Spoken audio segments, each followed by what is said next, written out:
আসসালামু আলাইকুম দর্শক মণ্ডলী। আজকে আমাদের মহান বিজয় দিবস, ৫৩তম বাংলাদেশের বিজয় দিবস। বিজয় দিবসে সবাইকে শুভেচ্ছা। আজকে আমি বিজয় দিবস উপলক্ষে স্মৃতিসৌধে আমরা গিয়েছি। বিজয় দিবস বাংলাদেশের বিশেষ দিন হিসেবে রাষ্ট্রীয়ভাবে দেশের সর্বত্র পালন করা হয়।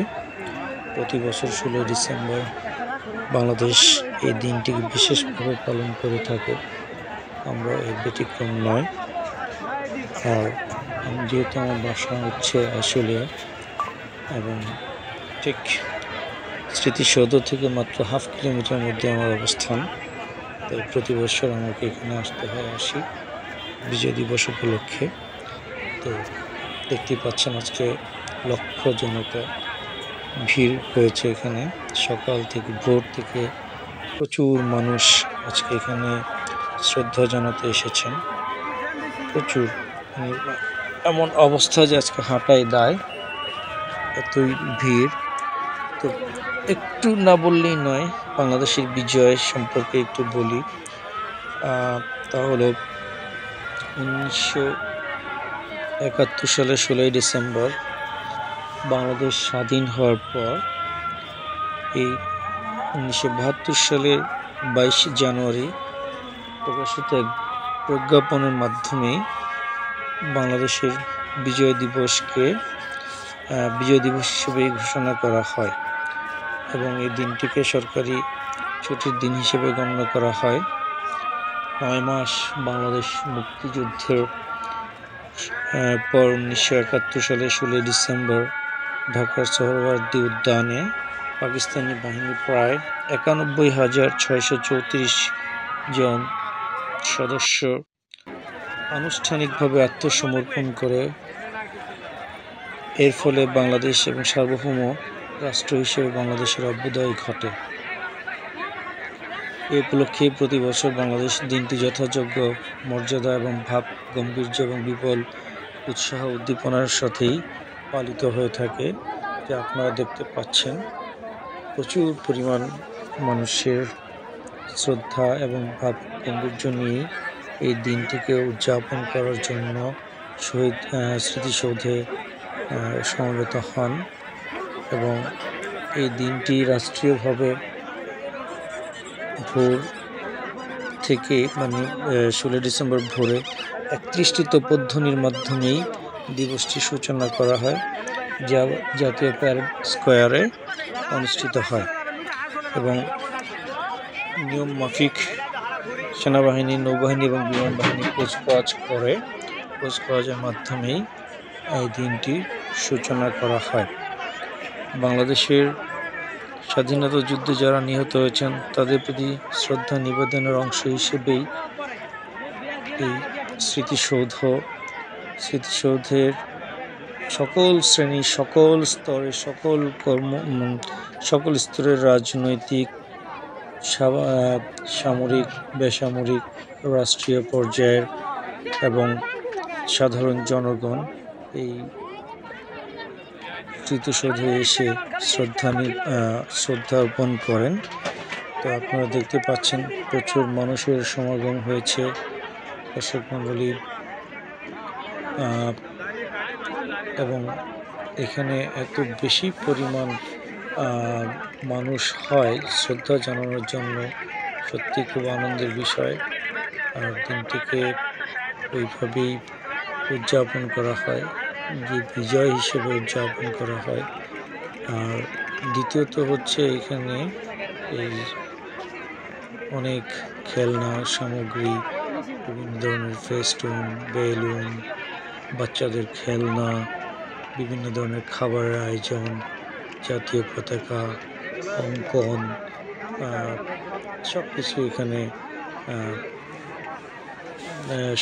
এখানে উপস্থাপন করা হয় এবং বেশ বিপুল উৎসাহ উদ্দীপনার মাধ্যমে মানুষ এই দিনটিকে গ্রহণ করে থাকে এবং খুব চমৎকারভাবে ক্যালিগ্রাফি করা হয় এবং ফুল এবং সবুজ গাছ দিয়ে জাতীয় পতাকাও এখানে অঙ্কন করা হয়।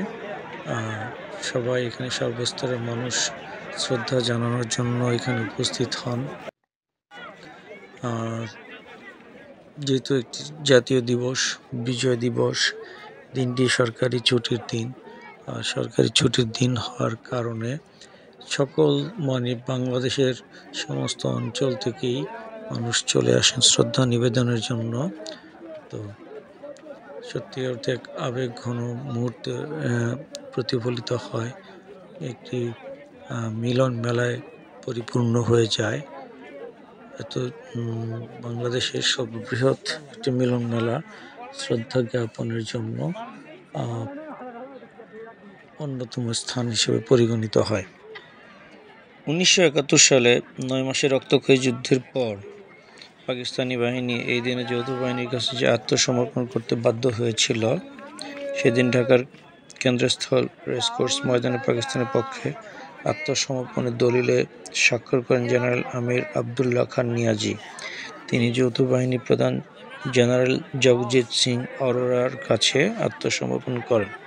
দর্শক মণ্ডলী, সেদিন থেকে আমাদের বিজয় উৎসব পালন করে আসছে। সেই বিজয় উৎসবের প্রতিফলন আপনারা দেখতে পাচ্ছেন। বিজয় উৎসব কীভাবে বাংলাদেশের মানুষ উদযাপন করে। প্রতি বছর লক্ষ লক্ষ মানুষ জামায়াত হন এই সাভারের স্মৃতিসৌধ।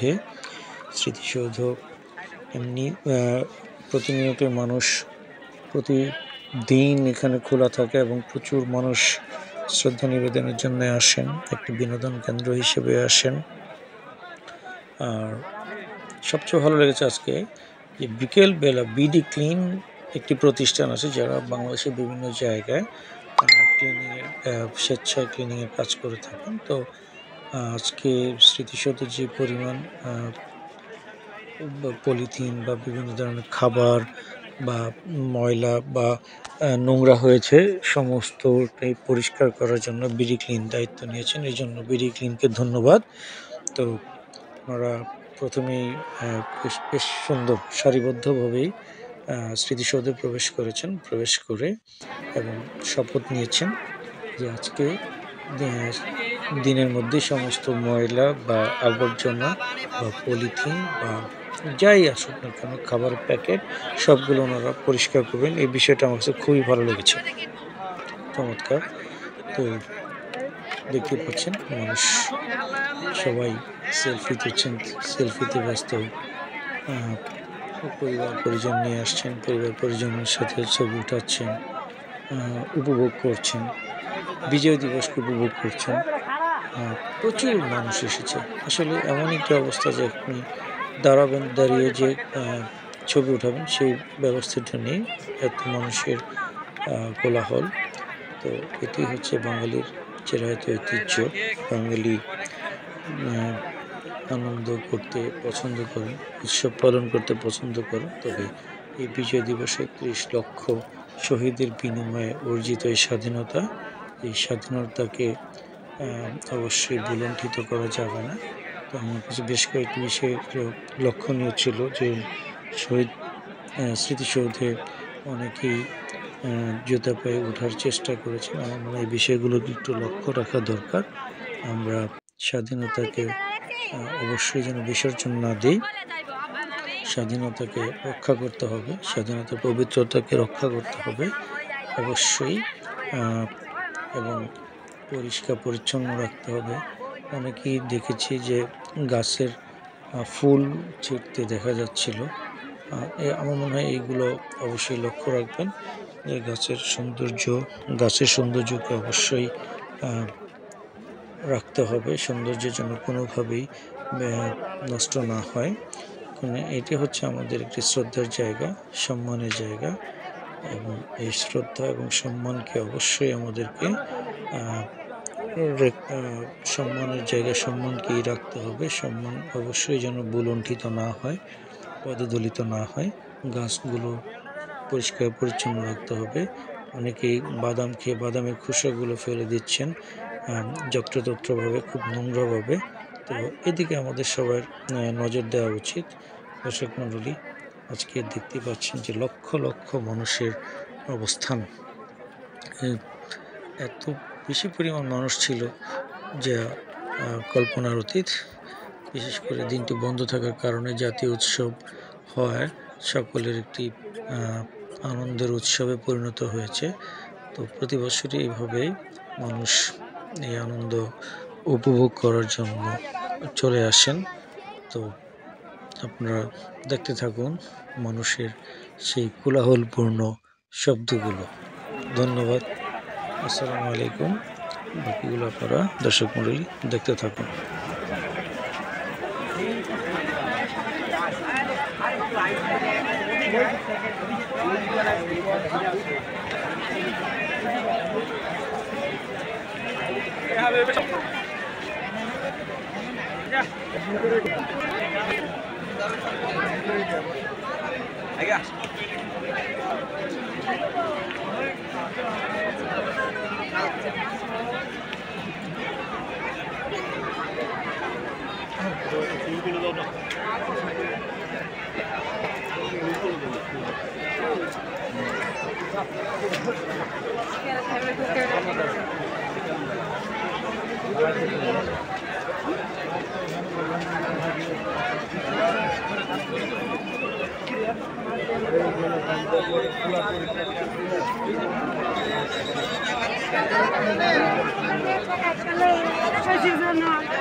Está cara para tener.